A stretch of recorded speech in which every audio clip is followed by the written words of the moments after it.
아침 주요 뉴스에 인터뷰까지 플러스해서 뉴스를 깊게 들여다보는 시간이죠. 뉴스 브리핑 플러스 노지민 기자와 함께합니다. 어서 오세요.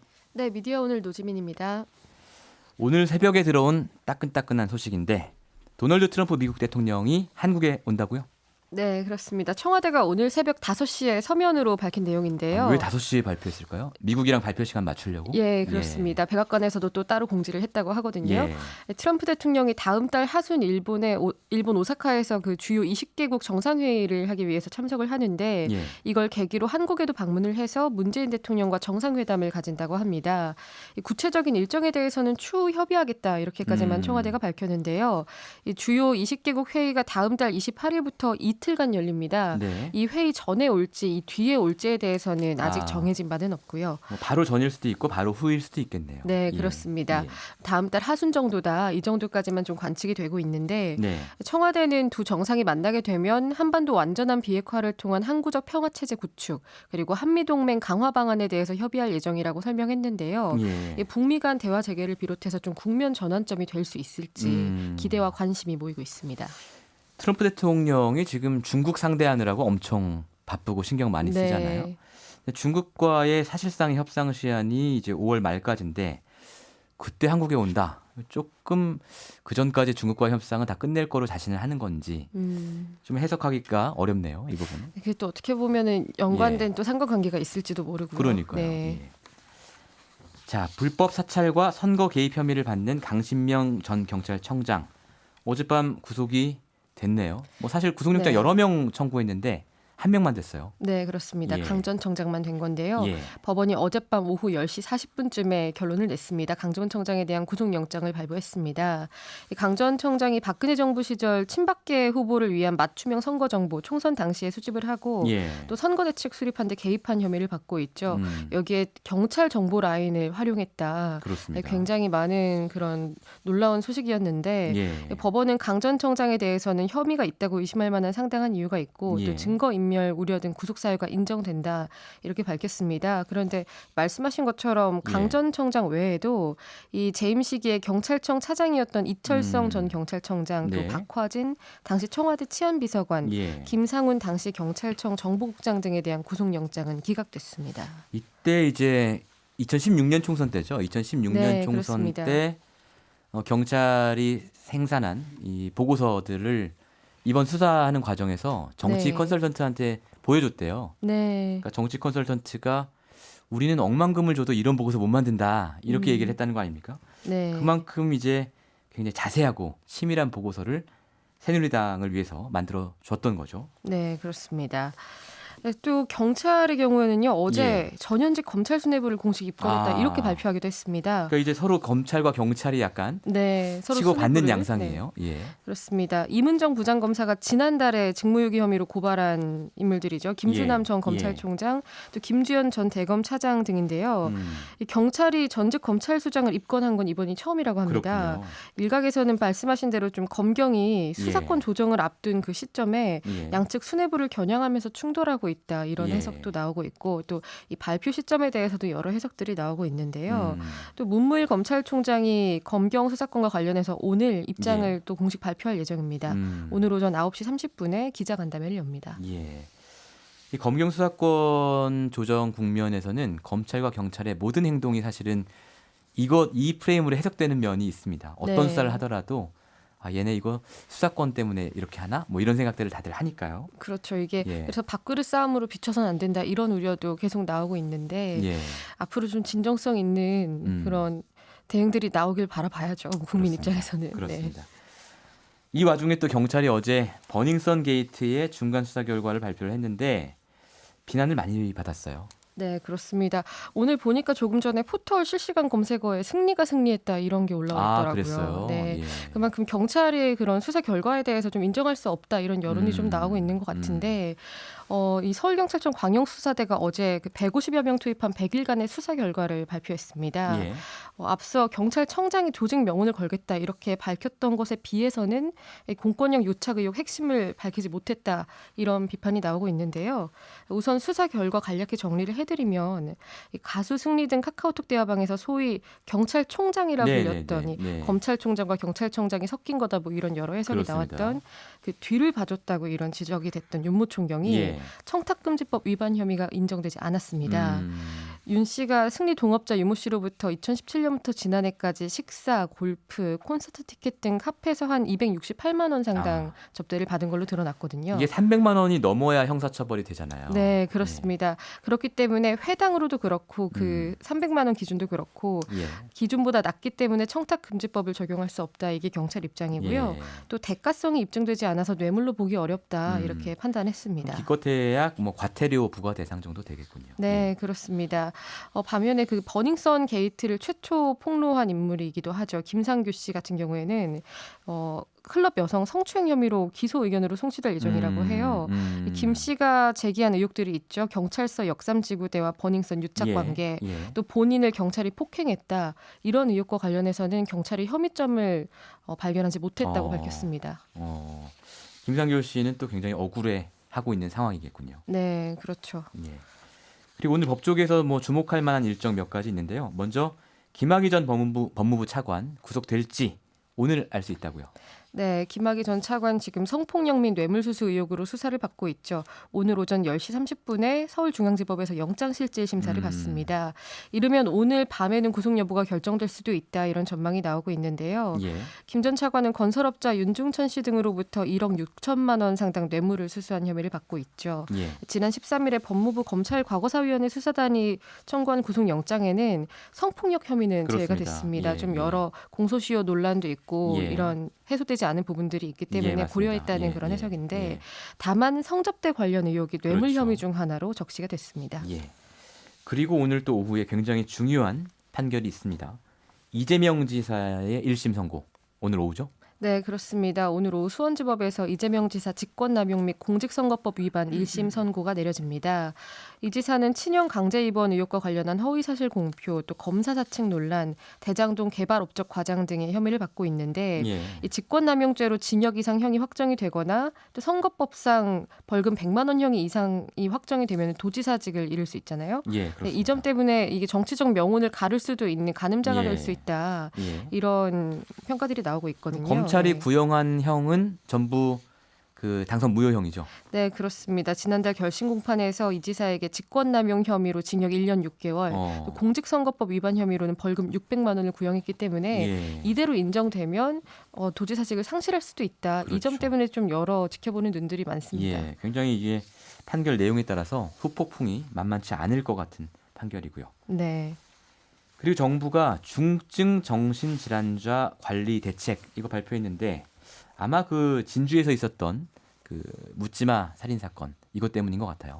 네, 그렇습니다. 그 묻지마 살인 사건 그 외에도 뭐 여러 강력 범죄들 가해자가 조현병 환자였다 이런 보도들이 좀 잇따랐잖아요. 이런 것들이 나오면서 결국 대책을 발표하는 대로 이어졌는데요. 보건복지부는 어제 중증 정신질환자를 조기에 발견해서 지속적으로 치료 등을 지원하겠다 이렇게 밝혔습니다. 중증 정신질환 이게 범위가 기준에 따라서 조금씩 다르다고 해요. 근데 대표적으로는 조현병, 조울증, 재발성 우울증 등으로 지칭이 되는데 정부는 전체 인구 중에서 1%인 50만 명 정도가 중증 정신질환을 앓고 있고 이 중에서 입원 치료나 재활시설 등록이 안 된 33만여 명이 치료 사각지대에 있다고 추산하고 있는데요. 정신건강복지센터 인력 확충 시기를 좀 앞당겨서 지금 1인당 관리 대상자가 현재 60명 수준인데 25명 수준으로 낮추고요. 또 가정방문, 상담, 주민신고 등을 통해서 숨어있는 정신질환자도 발굴하겠다 이렇게 밝혔습니다. 또 올해 하반기부터는 자해나 타해 위험이 있다고 판단되는 정신응급 환자에 대해서 그 24시간 진료할 수 있는 응급의료기관을 지정을 하고요. 또 내년까지 전국 17개 시도에 응급 개입팀을 설치해서 위험한 상황에 신속하게 대응하겠다고 밝혔습니다. 또 저소득층 같은 경우에는 좀 치료비 부담이 있을 수 있기 때문에 발병 후 5년까지 외래 치료비를 지원하겠다 이런 방침도 밝혔고요. 그러니까 이번 대책 핵심이 두 가지군요. 하나는 이 정신건강복지센터 인력을 대폭 확충한다. 이게 한 가지고 두 번째는 이 응급 그 뭔가 이 문제 행동을 일으킬 가능성이 있는 응급 정신 환자를 뭐랄까 개입할 수 있는 네. 응급 개입팀을 만들겠다. 이 두 가지가 핵심이네요. 예, 그렇습니다.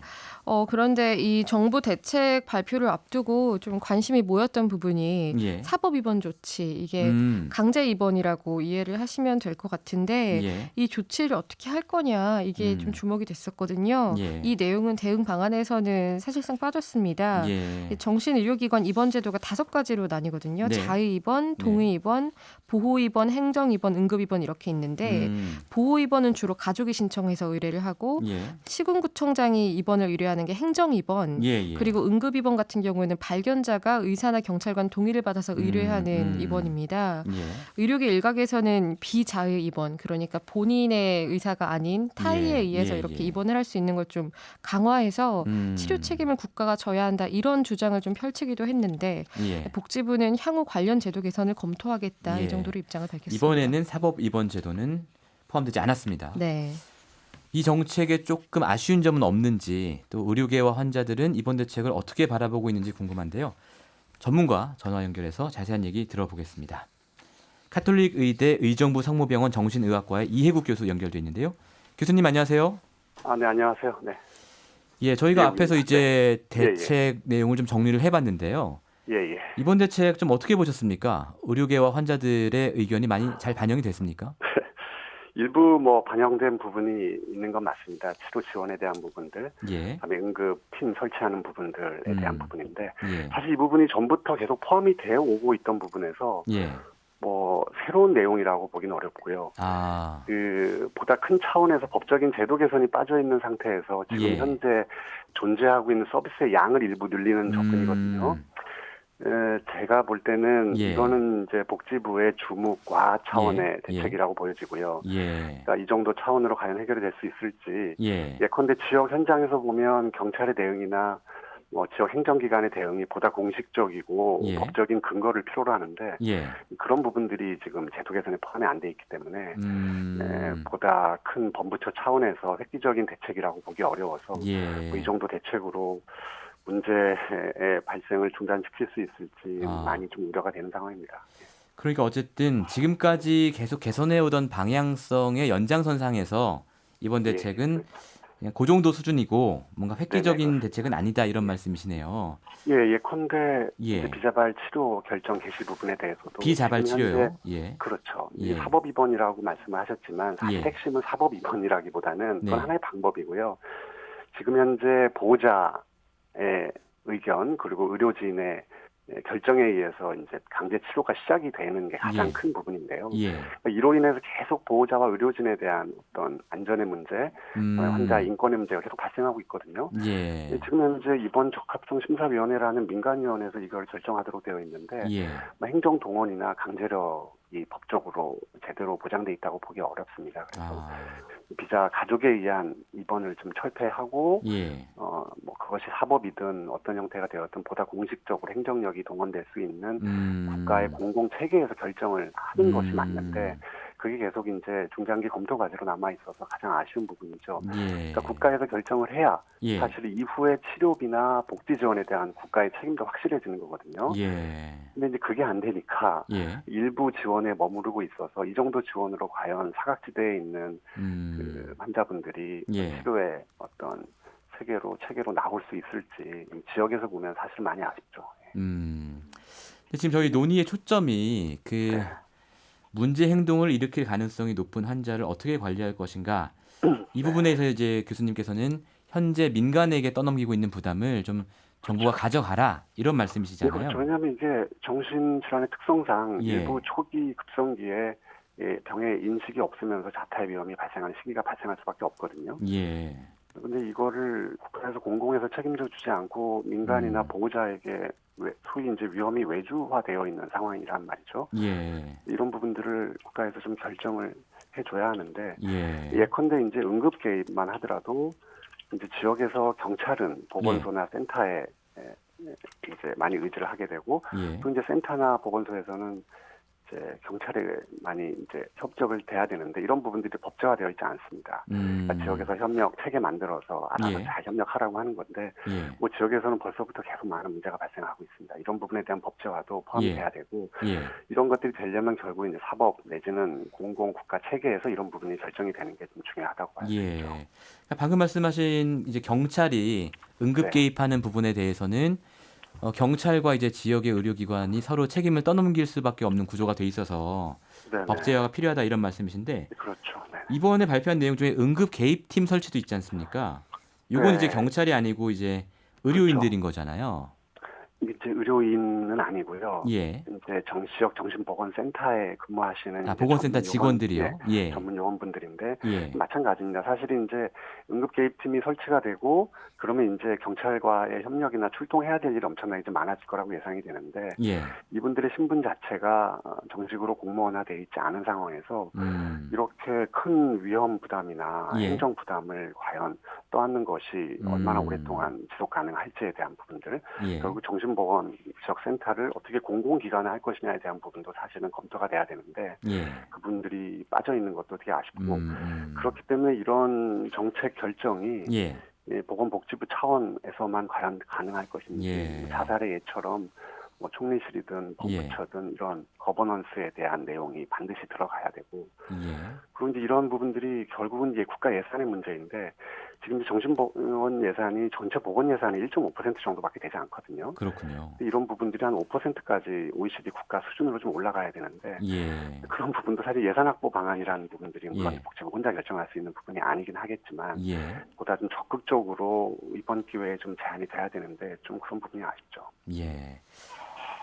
또 한 가지 좀 여쭤봐야 되는 것이요. 네. 네네. 지금 이제 이런 문제들은 우리 사회가 그 문제 행동을 네. 일으킬 소지가 높은 그 환자들을 어떻게 관리할 것인가에 좀 초점이 맞춰져 있는 것 같은데요. 네네네네. 환자들 본인의 어떤 인권 문제, 이 문제도 사실은 네. 저희가 고려해봐야 되는 거 아니겠습니까? 그렇죠. 이게 사실은 인권에서 무엇보다 중요한 부분들이 초기 예. 급성기에 신체 질환처럼 치료받을 수 있게 해야 되거든요. 아, 그리고 또 한 가지는 정신질환이 오랫동안 관리해야 되는 질환인 만큼 예. 이 전체적인 복지 지원이 아주 촘촘히 이루어져야 되는 부분이죠. 근데 사실 두 가지 차원에서 예. 초기 치료에 대한 신체 질환 수준의 응급 시스템을 갖추기 위해서는 예. 이제 현재 신체 질환 치료에 대해서 상당히 30% 정도밖에 보존되고 있지 않은 뭐 수가 체계 문제에 대한 근본적인 개혁 그리고 지역사회에서 그 치료 이후에 지역사회로 복귀할 수 있는 지역사회 인프라에 대한 대폭 투자가 가능해야 되는데 예. 그러니까 이런 부분들이 지자체의 책임으로 되어 있기 때문에 예. 중앙정부 차원에서 예. 지역사회 복지시설이나 정신재활시설 인프라에 대한 예. 투자를 정부가 책임을 져야 되는데 이런 부분도 다 빠져 있습니다. 그러니까 이제 환자가 문제에 이르기 전에 초기 치료를 좀 많이 해야 되는데 초기 치료를 네. 하려면 좀 국가적인 시스템이 좀 개혁이 돼야 된다 이런 말씀이시군요. 그렇죠. 지금 뭐 권역 외상센터든 응급의료센터든 암센터든 이게 다 예. 신체 질환 중심으로 되어 있지 않습니까? 그렇기 때문에 무엇보다도 중요하고 질병 예. 부담이 크고 안전 부담이 큰 정신질환의 초기 급성기 재발기에 대한 치료가 뭐 시설 좋은 종합병원에서 많은 의료 인력의 도움을 받으면서 이루어져야 되는데 예. 지금 거의 뭐 이루어지지 않고 있는 부분인데 그런 부분에 대한 예. 근본 대책도 일부 뭐 기관 지정이나 응급 수가, 시범 수가 정도로 되어 있어서 이 정도로 뭐 변화가 빨리 일어나기 좀 어려울 것 같습니다. 알겠습니다. 말씀 듣고 보니까 이게 간단한 문제가 아니네요. 네, 앞으로도 그래서, 의료계에서 예. 목소리를 많이 내주셔야 할 것 같습니다. 네네, 감사합니다. 예, 감사합니다. 오늘 말씀 잘 들었습니다. 네, 감사합니다. 네. 카톨릭 의대 의정부 성모병원 정신의학과의 이해국 교수와 이번에 복지부가 발표한 대책에 대해서 얘기 나눠봤습니다. 노지민 기자, 다음 소식으로 넘어가 볼까요? 네, 오는 토요일이 5.18 민주화운동 39주년입니다. 예. 이 5.18 폄훼 발언을 했던 국회의원들 징계가 그 전에 이뤄질지 좀 관심이었는데 맞아요. 예. 사실상 무산됐다고 봐야 될 것 같습니다. 어제 국회 윤리특별위원회 간사들이 국회에서 회동을 가졌는데요. 예. 성과가 없이 끝났습니다. 아, 그래요? 네, 윤리위가 앞서 자유한국당 소속 김진태, 김순예, 이종명 의원의 5.18 모독방언을 비롯해서 18건 징계안을 윤리심사 자문위원회에 넘겼는데요. 이 자문위 자체가 열리지 못하고 있는 상황입니다.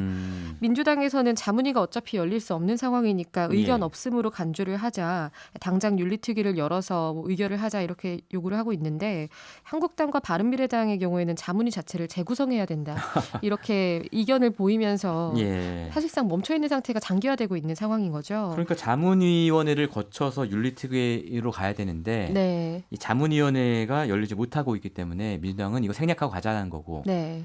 한국당하고 바른미래당은 자문위 자체를 재구성을 하자. 그럼 이건 언제 될지 모르는 거잖아요, 사실. 네, 그렇습니다. 예. 이게 그래서 그 전부터도 이미 상당한 예. 시간이 지났기 때문에 5.18 전에는 추진해야 된다 이런 지적들이 꾸준히 제기가 됐는데 예.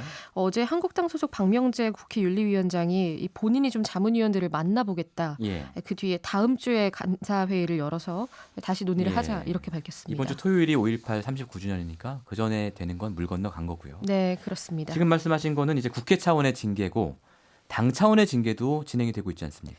네, 지금 한국당 당 차원 징계 추진도 멈춰 있습니다. 아, 이 당 윤리위원회가 김순예, 김진태 의원의 경우에는 당원권 정지 3개월이랑 경고 처분을 결정을 했고 예. 이종명 의원에게는 의원 제명을 결정을 했거든요. 당 의원 음. 제명을.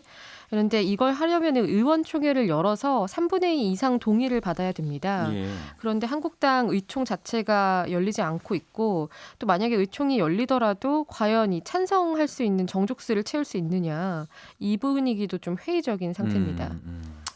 이 자유한국당이 자체 징계를 그 자유한국당 황교안 대표가 광주 가기 전에는 좀 완료를 했어야 되는 거 아니냐 이런 얘기가 좀 있었는데 네. 결국은 쉽지 않은 분위기고 이것과 관련해서 이제 설전도 이어지고 있어요 정치권에.